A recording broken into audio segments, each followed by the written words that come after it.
Welcome to NTD News Today. I'm Kevin Hogan. Let's take a look at our top stories. The White House told House Republicans to resubmit a request for oversight. Some House Republicans are now accusing the White House of obstructing oversight. Andrew Tate was arrested in Romania yesterday. Police are accusing the divisive social media figure of human trafficking and other crimes. A House report calls into question the FDA's approval process for a high-priced Alzheimer's drug, calling it, quote, rife with irregularities. A concerning new study on COVID vaccines. Are those booster shots all they're cracked up to be? We'll take a look. Cars are lining up at funeral homes across major cities in China as COVID-19 infection rates continue to soar.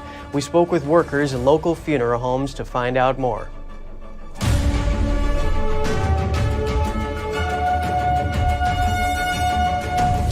Former President Donald Trump's redacted tax returns have been made public today. The documents were released by the House Ways and Means Committee. The Democratic-controlled committee obtained the returns and into Trump's taxes. That was after a lengthy court battle that ended with the U.S. Supreme Court ruling in the committee's favor. The released files cover Trump's tax returns filed between 2015 and 2021, the years he ran for and served as president. In a campaign video last Friday, Trump called the release an outrageous abuse of power and completely unconstitutional. President Biden on Thursday signed the $1.7 trillion spending bill. It will keep the federal government operating through the end of the federal budget year in September 2023. The bill provides tens of billions of dollars in new aid to Ukraine and record military funding. Biden had until tonight to sign the bill to avoid a partial government shutdown. The 4,000-plus page bill passed the Senate on a bipartisan vote of 68 to 29, with the support of 18 out of 50 Senate Republicans. Biden hailed the passage as proof that Republicans and Democrats can work together after all. But on the other side of the aisle, House Republican leader Kevin McCarthy called the bill a monstrosity. U.S. Customs and Border Patrol says the number of Russians attempting to cross into the U.S. from Mexico has increased by over 30%. They estimate over 31,000 migrants have fled Russia to the U.S. since the war in Ukraine started in early 2022. That includes over 12,000 crossings in just 2 months over October and November. It's assumed they are fleeing the draft created by President Putin. Most are attempting to claim asylum status. Border sheriffs say many of the Russian nationals are being escorted across the border by Mexican criminal cartels. A House investigation found the FDA's approval process of a high-priced Alzheimer's drug was, quote, rife with irregularities. The report, released Thursday, is the result of an 18-month investigation by 2 House committees. It's sharply critical of Biogen, which makes the medication Aduhelm. The report says Biogen set a, quote, unjustifiably high price for Aduhelm. The committees found the collaboration between the FDA and Biogen in the approval process exceeded the norm in some respects, including not completely documenting how often FDA reps met with the company. The report said the FDA also approved the drug for people with Alzheimer's disease, which is a far broader population than was studied in the clinical trials. The FDA says it's reviewing the findings and recommendations and says its own review found the interactions with Biogen were appropriate. It said it's already started implementing changes in line with the committee's recommendations. Can a third dose of Pfizer and Moderna vaccines actually worsen immune response against COVID-19? A new peer-reviewed study published in Science Immunology last week is raising concern. NTD's Daniel Monahan has the story.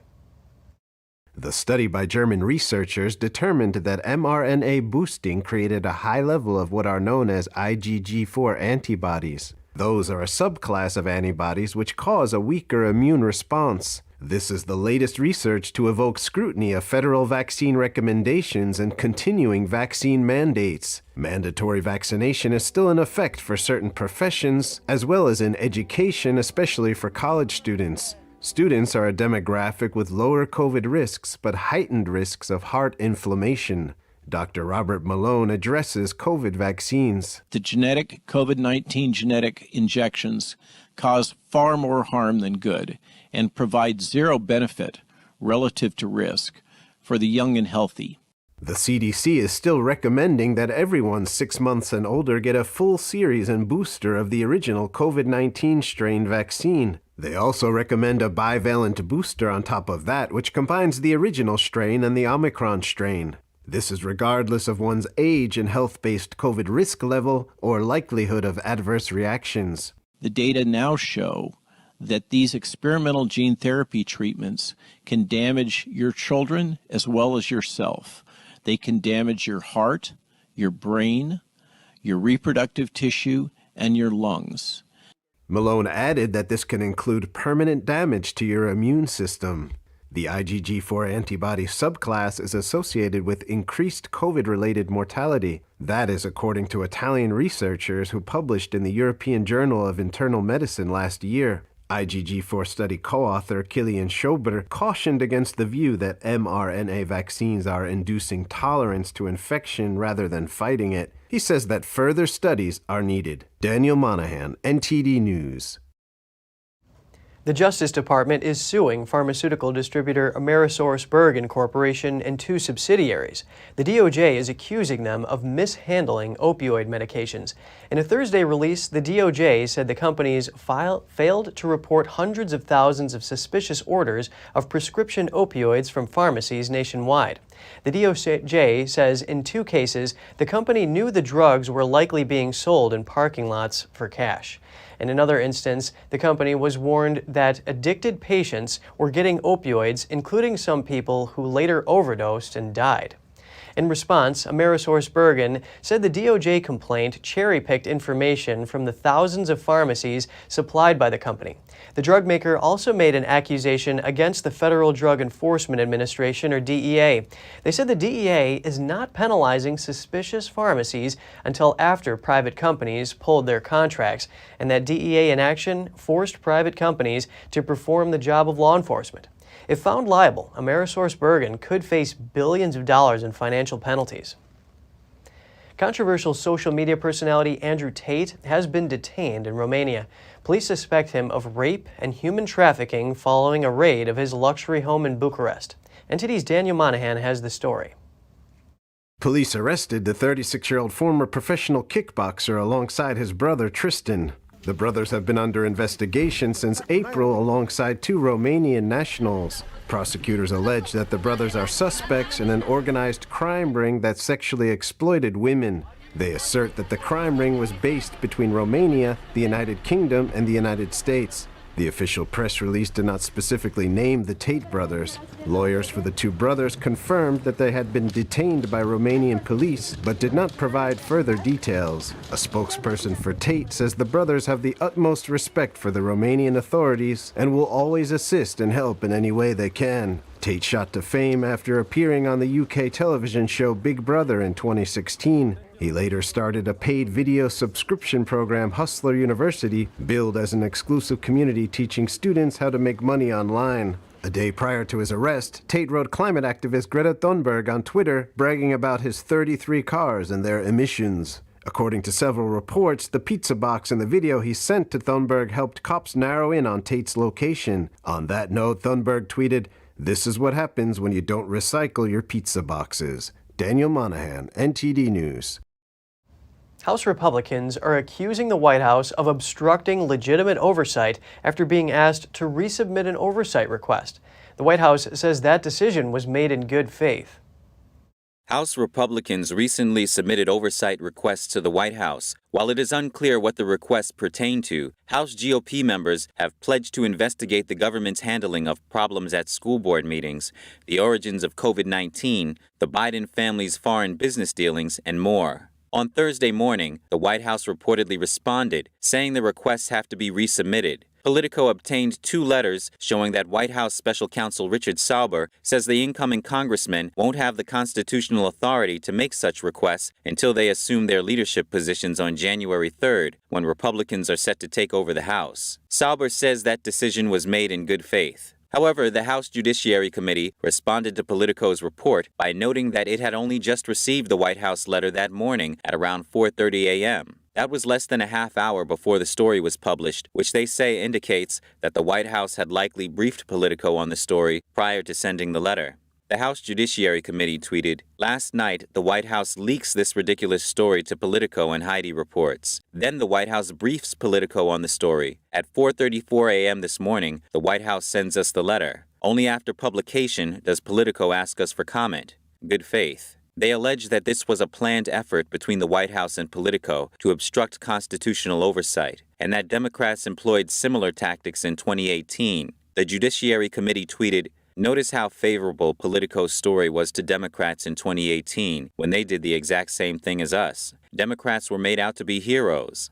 NTD reached out to the White House for comment, but didn't hear back before broadcast.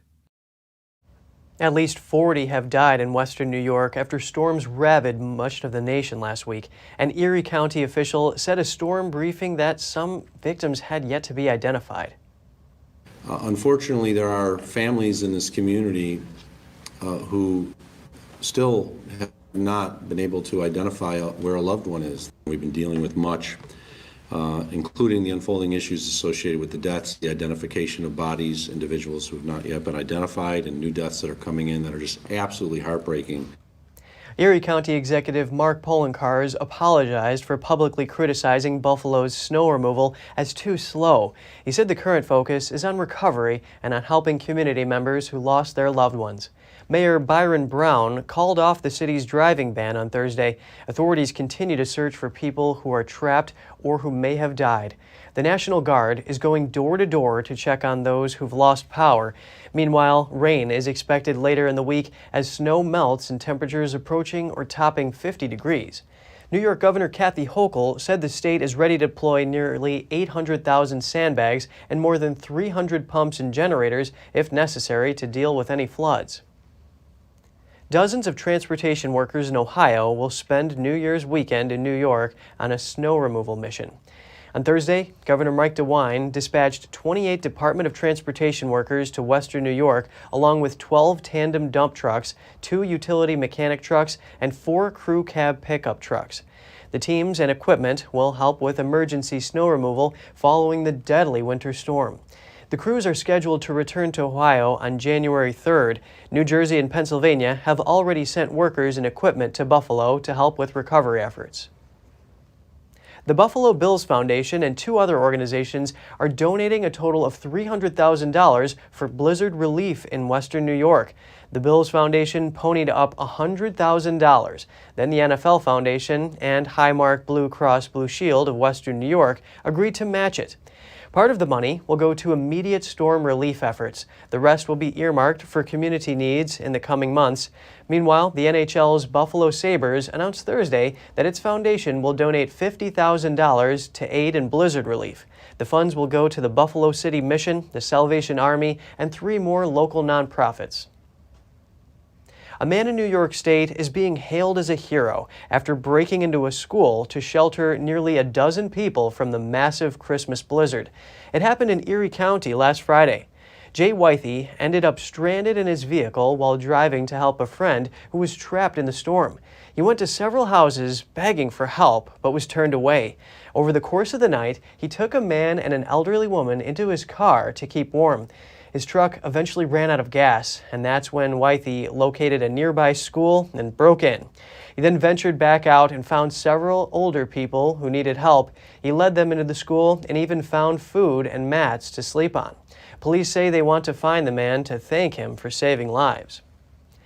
And coming up, what are some of the most historic and high-profile cases cracked by U.S. law enforcement in 2022? We take a look at 5. And the Bahamas Securities Commission has seized $3.5 billion of FTX assets. The watchdog says it's holding the funds on a temporary basis. More in just a moment here on NTD News Today.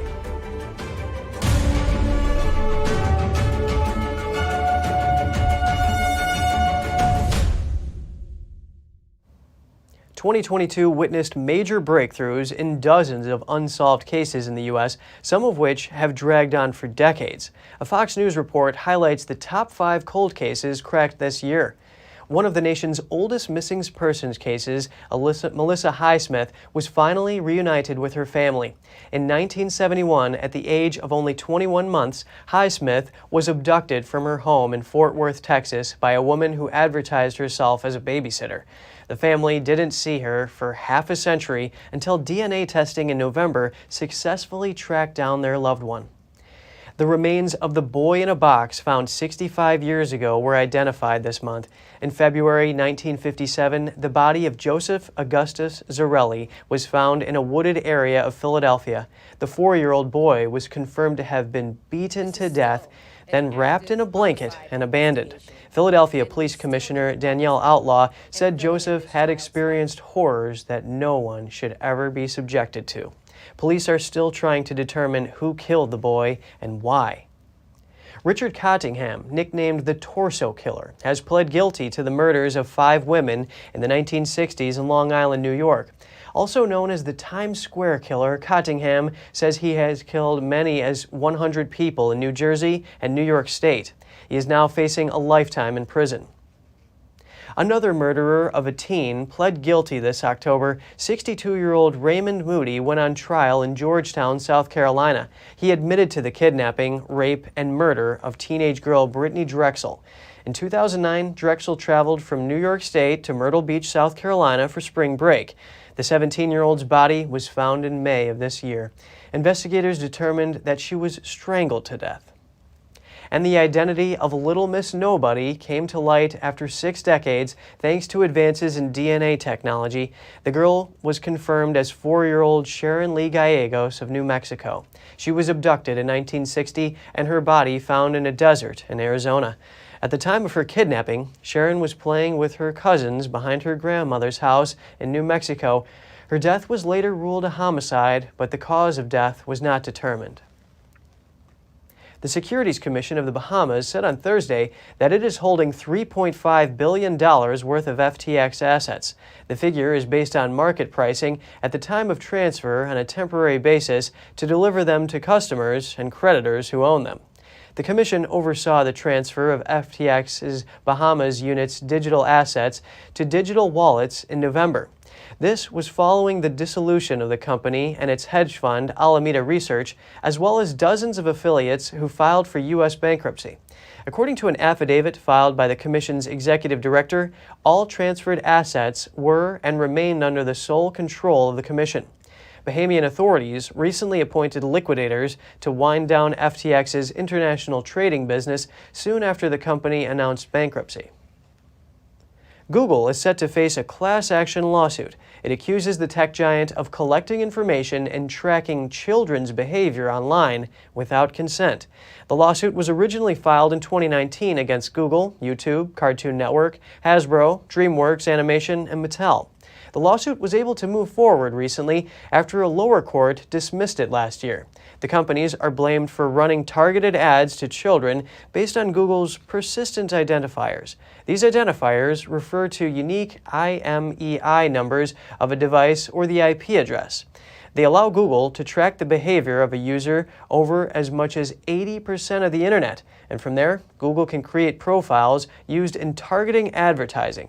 By tracking the online behavior of children without parental consent, Google and other firms are accused of violating the Federal Children's Online Privacy Protection Act and similar state laws. And Google has reached a $20 million settlement with the state of Indiana.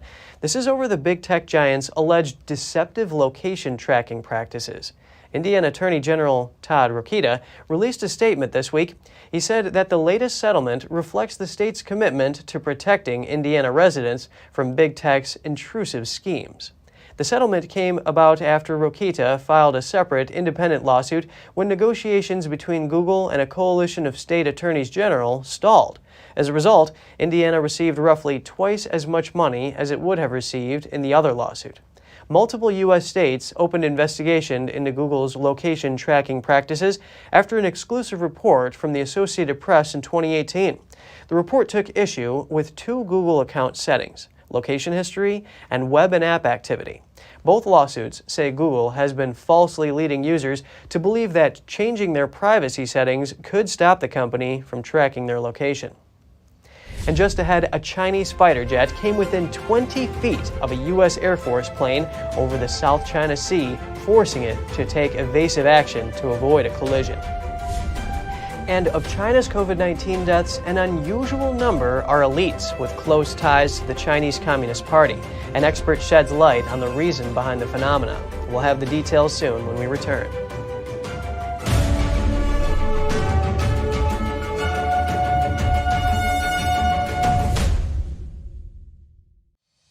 We're entering an unprecedented period of economic turmoil. The economy is unstable, our government is in shambles, and the global war on energy has created a domestic crisis. Americans need a way to protect their financial future. One way to ensure your wealth in retirement is by purchasing physical gold and silver. We can help. You can roll any part of your retirement account into a gold or silver IRA. Better yet, you can open a gold or silver IRA in 5 minutes or less using our online application. Preserving your family's financial legacy is a choice that's always available to you. And when you're ready, we're here to help. Call us and speak to one of our IRA professionals. Let's build your financial legacy together. GSI Exchange, wealth for generations to come.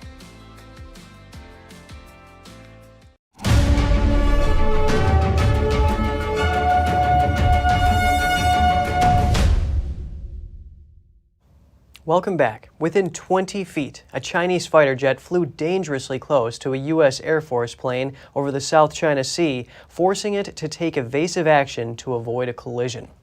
Video of this close encounter captured the view from inside the U.S. aircraft. Footage shows the Chinese jet flying in front of the U.S. plane and keeping close proximity. The U.S. aircraft later descended to avoid a crash. According to CNN, there were about 30 people on board the U.S. plane at the time. The U.S. Indo-Pacific Command says the U.S. aircraft was legally conducting routine operations over the South China Sea in international airspace. Defense Secretary Lloyd Austin said in June that the Chinese regime is taking a more aggressive approach to its territorial claims, adding there's been an alarming increase in unsafe aerial interceptions and confrontations at sea by the People's Liberation Army. In China, COVID-19 infections are surging, and here in the U.S., the CDC is considering new tactics to track any emerging new variants, but not without difficulty. The agency is struggling with China's lack of transparency around COVID. It's considering sampling wastewater from international aircraft as one of its options. Infectious disease experts say when it comes to tracking the virus and slowing its entry into the U.S., this policy would be a better solution than the new travel restrictions announced this week. The U.S. says it will require mandatory negative COVID tests for travelers from China starting January 5th. French researchers reported in July that requiring negative COVID tests before international flights does not necessarily protect countries from the spread. Back in 2020, for instance, they found the Omicron variant in wastewater from 2 commercial planes that flew from Ethiopia to France, and that was even though passengers were also required to take a test before boarding. One researcher cautioned about expecting wastewater data to make a difference in the ability to respond. He pointed out that while wastewater sampling could be helpful, the testing takes time. China has reopened its borders, but with all sorts of restrictions. These include forced quarantine of inbound travelers. A video shows Chinese citizens returning from abroad clashing with police over such regulations. Footage shows returnees swarming an international airport in Guangzhou, southern China, trying to push open the airport gate. According to posts shared on Chinese social media platforms, the dispute erupted over the enforcement of on-arrival quarantine procedures. The rules require returnees to spend 5 days in a designated quarantine facility and then another 3 days at their personal residence. China has promised to lift such restrictions on January 8th, but one post says returnees, including students and tourists, wanted to avoid quarantines before then. China's sweeping COVID-19 outbreak is becoming more serious. The nation's biggest cities like Beijing and Shanghai were first to feel the impacts. Now, other major cities are starting to see long lines of waiting cars outside funeral homes. Some of them even lining up the night before to get services. Let's take a closer look.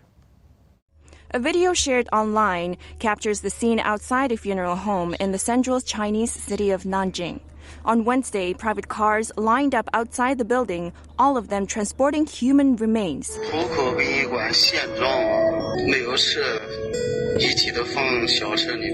A worker at the funeral home told us on Thursday that wait times for hearse transportation are indefinite. If you make an appointment today, you won't get a hearse today for sure. You have to wait for the hearse driver to contact you. There's no way to give you a specific time now. The worker added that even when the customer transports the remains with their personal car, they still must wait in line outside the funeral home, and that no farewell ceremony is possible for the deceased person. Another similar clip comes from the eastern China's Nanshan city, filmed at 2 a.m. on Tuesday. It too shows a long waiting line outside a funeral home. A voice heard in the video says more than 80 cars were already waiting for services.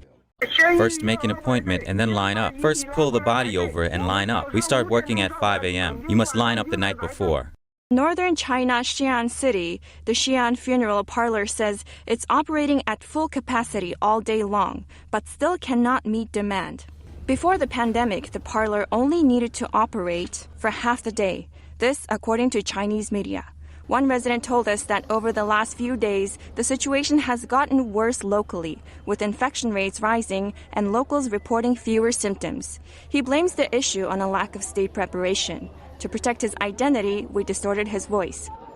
I couldn't sleep last night. I was furious because the country opened up without preparing well beforehand. We have nothing now, no medicine, and the regime is still praising itself all day long. It says it's a great victory in the fight against the pandemic. So shameless. Through this pandemic, the Communist Party has completely lost the trust of the people. We'll keep you updated on new developments. Officials, experts, and public figures have been dying in unusual numbers amid the COVID-19 outbreak in China, many of them closely aligned with the Chinese Communist Party. Why didn't their privileges and resources known to come with CCP affiliation shield them from the disease? We get the inside scoop from an expert. Weeks of obituaries have been hitting China's media. Over the weekend, another high-ranking CCP official died amid the latest virus wave.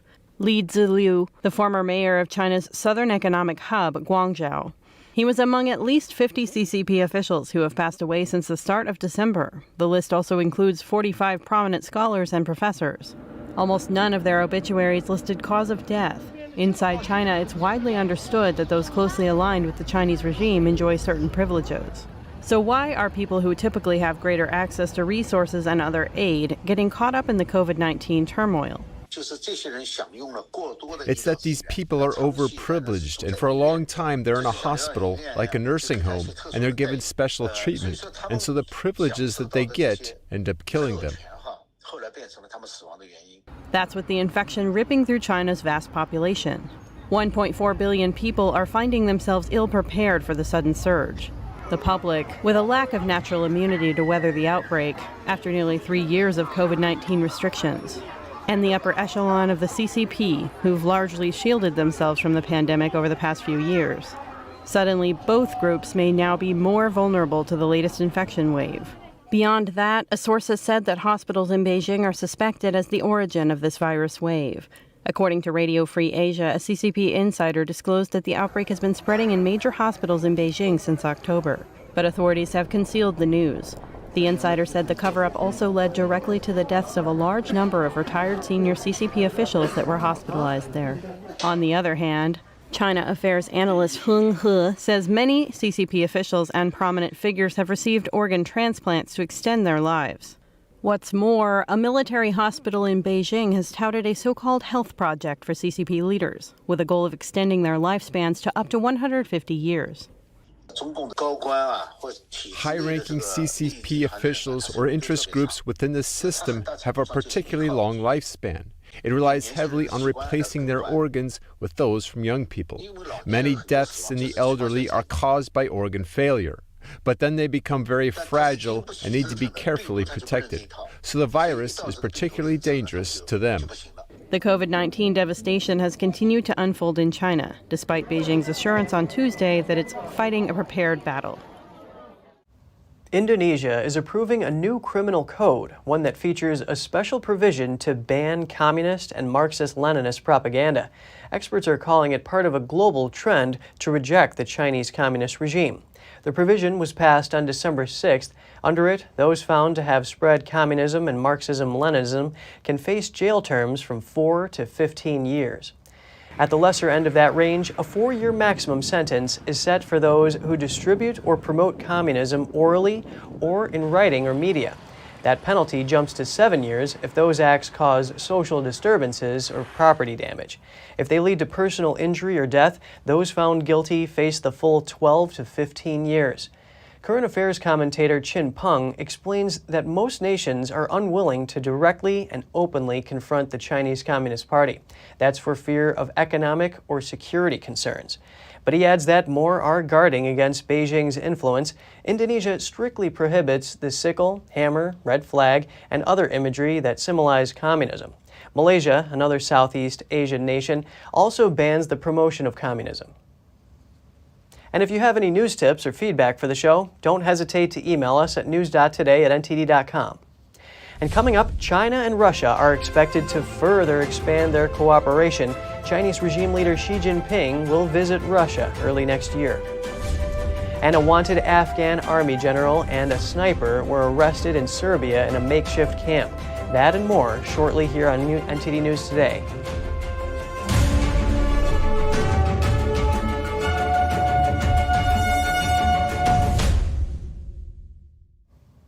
Come next spring, Chinese regime leader Xi Jinping will make a state visit to Russia. The two countries are expected to expand their cooperation. Russian President Vladimir Putin said today that he expects Xi to visit in spring 2023. It would be a public show of solidarity from China amid Russia's war in Ukraine. Putin said the visit would demonstrate to the world the closeness of Russian-Chinese relations. He also said he aims to deepen military cooperation between the two countries.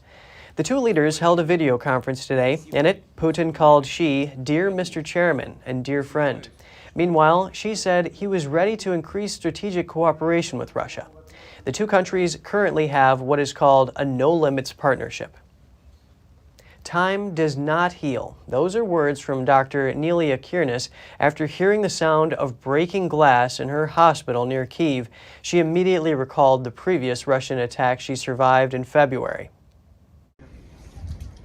Russian rockets rained down on Kyiv on Thursday, the blasts shattering windows at this psychiatric hospital. No patients or staff were harmed, but for Dr. Nelia Kiernes, the attack was traumatic. She lost her home to an airstrike last February. Time does not heal. All this flashed in my soul, in my thoughts. All this was recalled. I would not wish this on anyone. It is very hard to experience, to endure.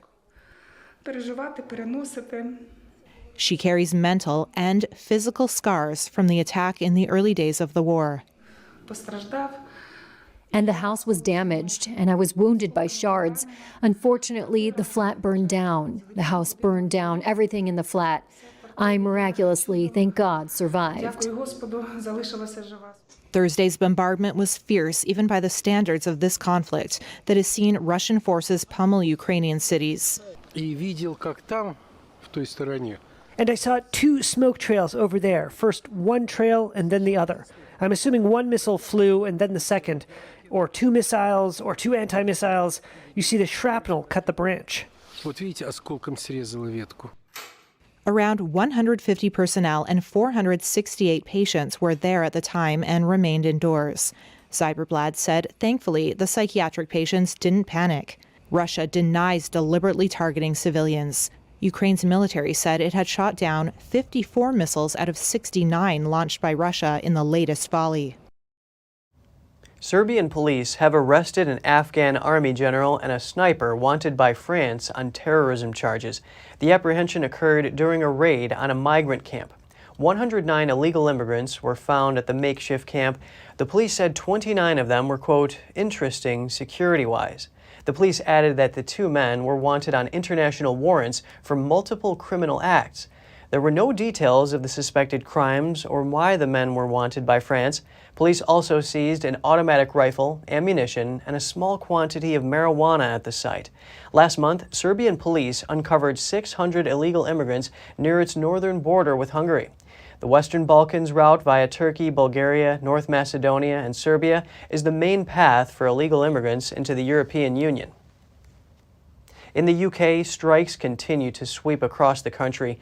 The new General Secretary of the Trades Union Congress, or TUC, is challenging the government and employers to work with unions to resolve the issue. The one thing I can absolutely tell you is that no union member wants to take strike action, takes that strike action lightly, but the government really does need to step up to the plate now, talk to unions, talk to their own workforce, put money in the pockets of working people and stop stonewalling. Paul Novak takes over the job amid the biggest outbreak of industrial unrest in a generation. Leaders of the health, rail, civil service, teaching, and postal unions are increasingly angry at what they see as a lack of involvement from ministers. Novak said he will make it a priority to meet Prime Minister Rishi Sunak to try to help resolve the disputes. He warned that workers were facing 2 decades of lost pay unless the country changes course. To mark Novak's appointment, the TUC published a new analysis it said showed that workers have lost 20,000 pounds on average in real wages since 2008. It said this was the longest real wage squeeze in modern history. Staying in the UK, police are urging New Year partygoers to report spiking as quickly as possible. This is after almost 5,000 cases were reported over the past year. Spiking is when someone puts drugs or alcohol into a person's drink or body without their consent. The National Police Chiefs Council, or NPCC, said among 800 tests carried out so far, the most common drugs detected were cocaine, ketamine, and MDMA. However, only 3% of cases were found to contain a controlled drug which supports a spiking incident. Over half of the reports were spiked by needle, and over 2,000 were the spiking of drinks. The NPCC said police have increased action against spiking through measures such as undercover detectives in bars. Over in Colombia, a major drug bust. The Colombian Navy intercepted 2 submarines carrying 5 tons of cocaine on Wednesday. This was the largest cocaine seizure in Colombia of the past year. According to Colombian authorities, the 2 semi-submersible vessels carried cocaine hydrochloride valued at more than $150 million. The vessels were in the Pacific Ocean headed to Central America. The drugs are believed to belong to a group with ties to a Mexican cartel. Authorities arrested a total of 7 people on board the vessels. This year, Colombian authorities have seized 156 tons of cocaine. Still to come, Sydney prepares to be one of the first cities to kick off New Year's Eve. The festivities will feature music paying homage to indigenous culture and, of course, fireworks. Bunnies are making a trendy New Year's gift in Russia as 2023 marks the Year of the Rabbit in the Chinese horoscope. Stay tuned for more on that when we return.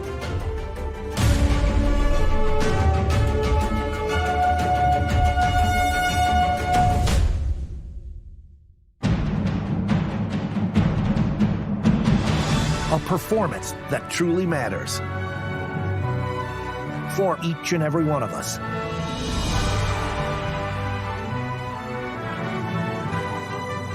This is what you've been waiting for. See it at least once in your lifetime. Get tickets now at shenyun.com. Freedom is not free, and neither is the truth. In order to bring you the facts, our reporters are out there on the front lines getting the true story. Some of them served 10 years of prison in China. We've been censored on social media. Our Hong Kong printing offices were set on fire, and we've been repeatedly attacked by the Chinese Communist Party. But no matter what, we believe that you deserve the truth, and so we continue to bring the truth to light. Head on over to getepic.com and try honest journalism that is based in truth and tradition. We'd love to have you on board.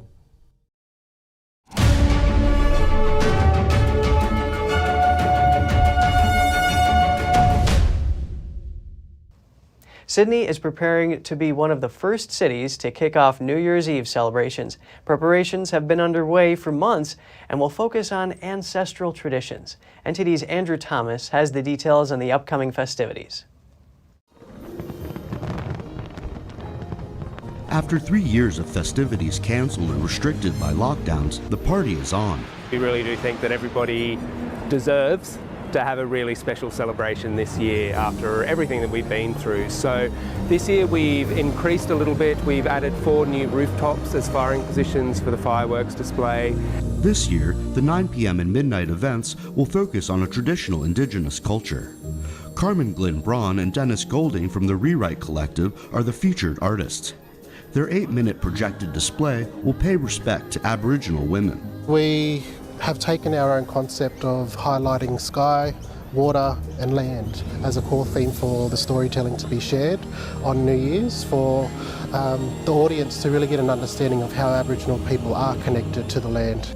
The 9 p.m. event will be accompanied by a mixed track with recordings of animals and water from Sydney, as well as Indigenous lyrics. Very much about generational storytelling and them understanding that their stories are important now and that they're going to be someone else's ancestors and very soon. The 9 p.m. fireworks will be a colorful and spectacular display. There's over 13,000 aerial fireworks. There's 35,000 ground-based effects. We have a crew of 50 that'll work over a 10-day period, setting up all the locations. For the midnight event, DJ Stace Cadet and KLP will perform. Working in tandem with the music, some 2,000 shells will be propelled from the sails of the Opera House, and 7,000 fireworks will light up the Harbour Bridge. 4 city rooftops will also be used to frame the city skyline with more pyrotechnics. Andrew Thomas, NTD News.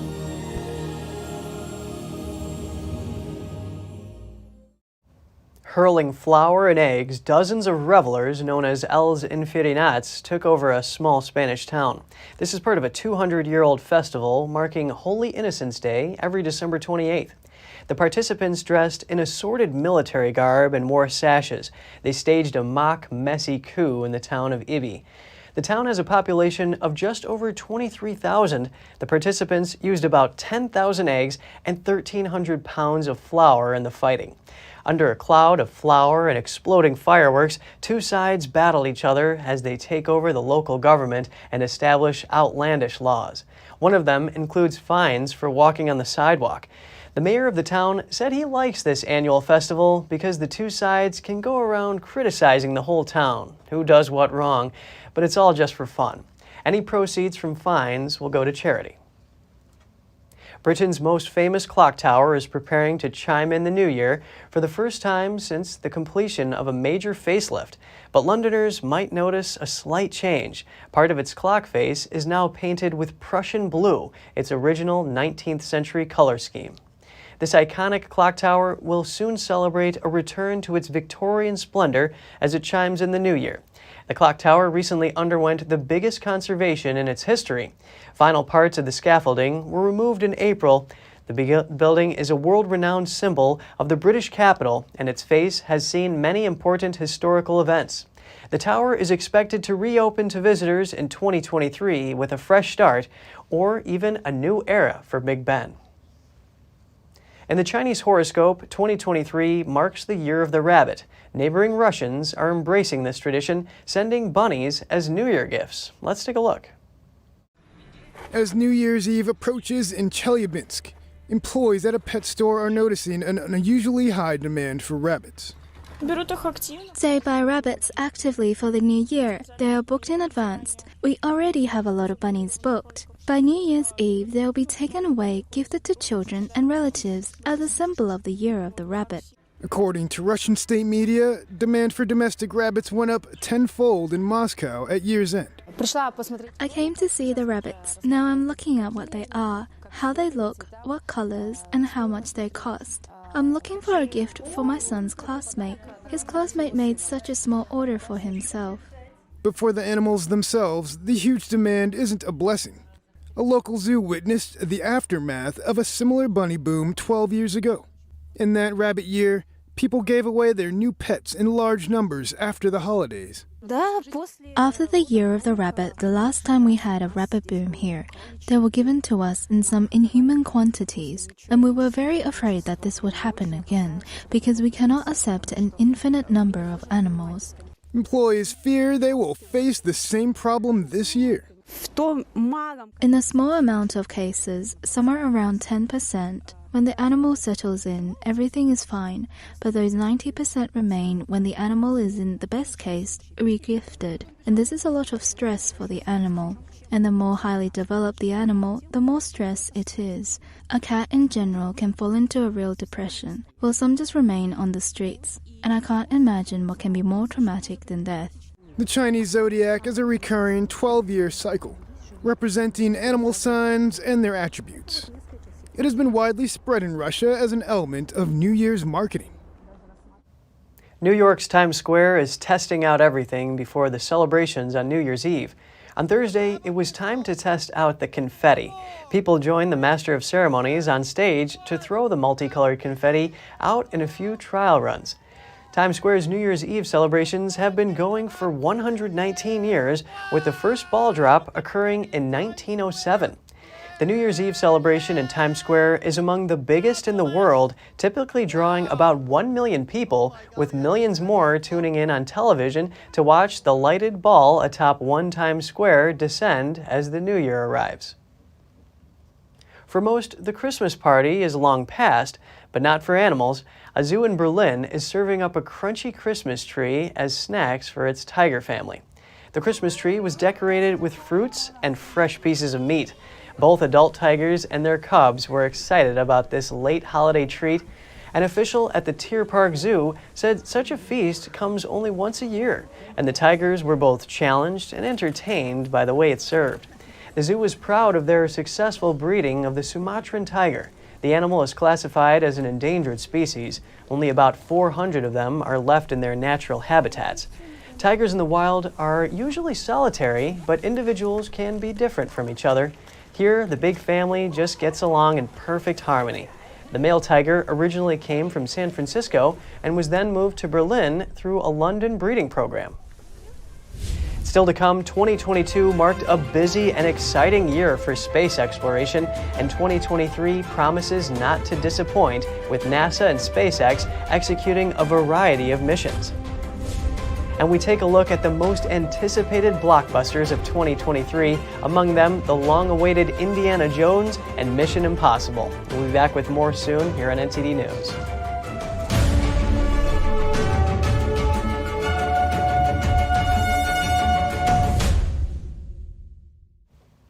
"2022 was a busy year in space, and 2023 promises not to disappoint."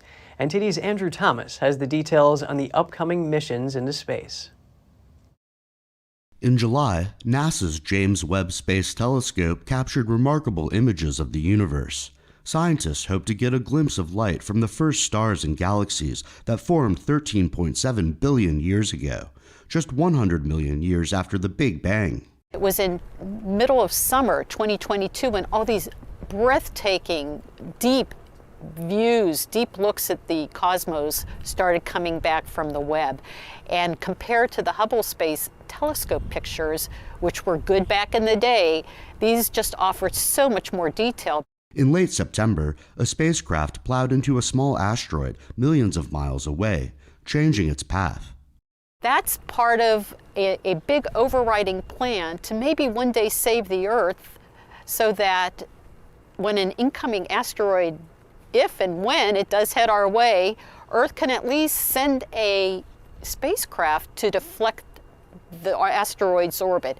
Elon Musk's SpaceX plans to launch Starship atop a Super Heavy booster in 2023. It's the biggest and most powerful rocket ever built. Tech entrepreneur Jared Isaacman is set to lead a crew of 4 space tourists. Polaris Dawn will be a 3-day spaceflight orbiting Earth. The mission is expected to include the first ever private spacewalk. The big news is going to be when its Starship finally launches from Texas atop the Super Heavy booster. This is going to be one gigantic monster of a rocket, bigger even than NASA's moon rocket that just launched from here in November to send Orion to the moon. Next September, NASA's OSIRIS-REx spacecraft is expected to return samples back to Earth. In October 2020, NASA scooped up rubble from asteroid Bennu. It's NASA's first asteroid sample return mission. Bennu's carbon-rich material is believed to hold the preserved building blocks of our solar system. The samples could help scientists better understand how planets form. Andrew Thomas, NTD News. Disney is honoring the Marvel Comics legend Stan Lee with their newest project.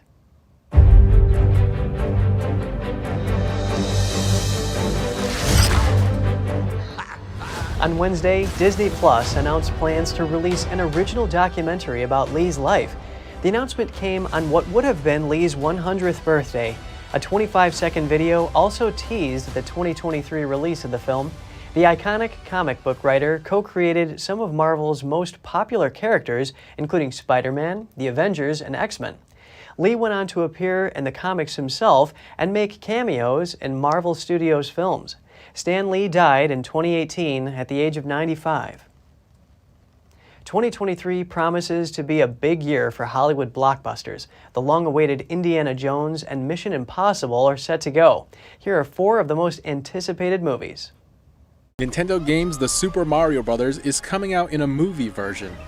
Crossing the Mushroom Kingdom, Brooklyn plumber Mario is tasked with saving the world from a ruthless, fire-breathing Koopa and seeking out his brother.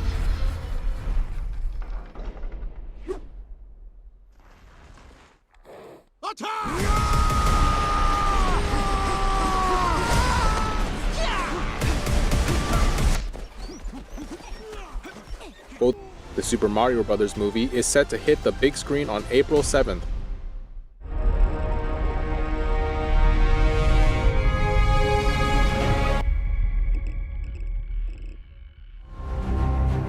I don't believe in magic, but a few times in my life, I've seen things I can't explain. And I've come to believe it's not so much what you believe.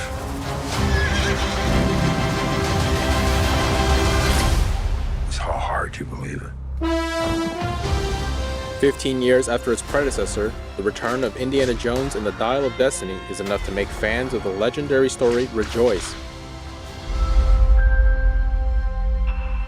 And I miss waking up every morning, wondering what wonderful adventure the new day will bring to us. Those days have come and gone. Perhaps not. The story features flashbacks to a young Indiana Jones in 1944. Harrison Ford still plays the lead role of Indy, with a great look under Disney's age-defying technology. The movie will kick off in theaters at the end of June.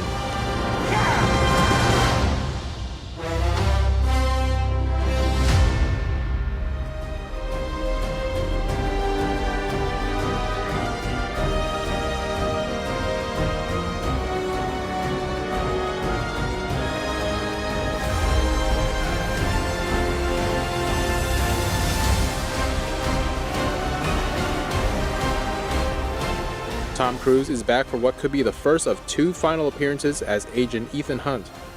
This iconic action movie has been an audience favorite for 25 years. The movie is still in post-production, and the crew is quiet about where they will take the story.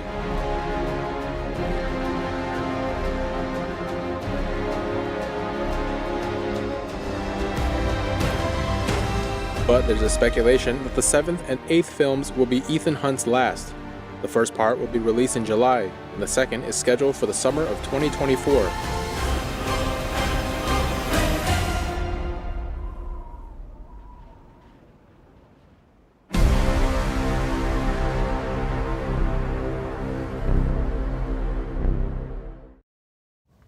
And before we sign off, this broadcast wraps up our coverage for 2022.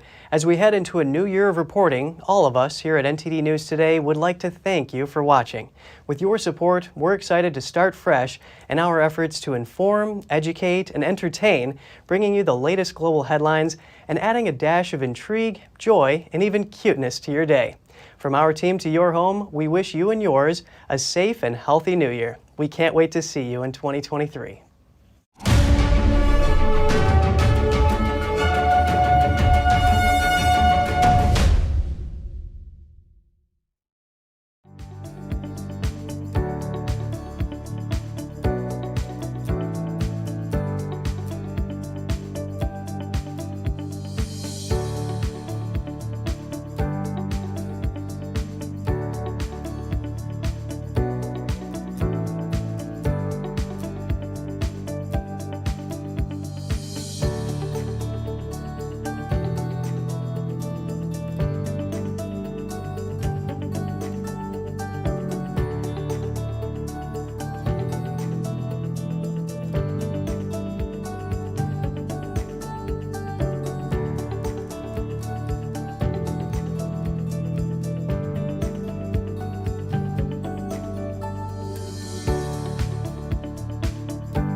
Thanks for watching us on YouTube. Did you know YouTube only keeps selective videos on its platform? So if you want to make sure you get the full picture, just subscribe to our newsletter. Go to newsletter.ntd.com and sign up. It's free.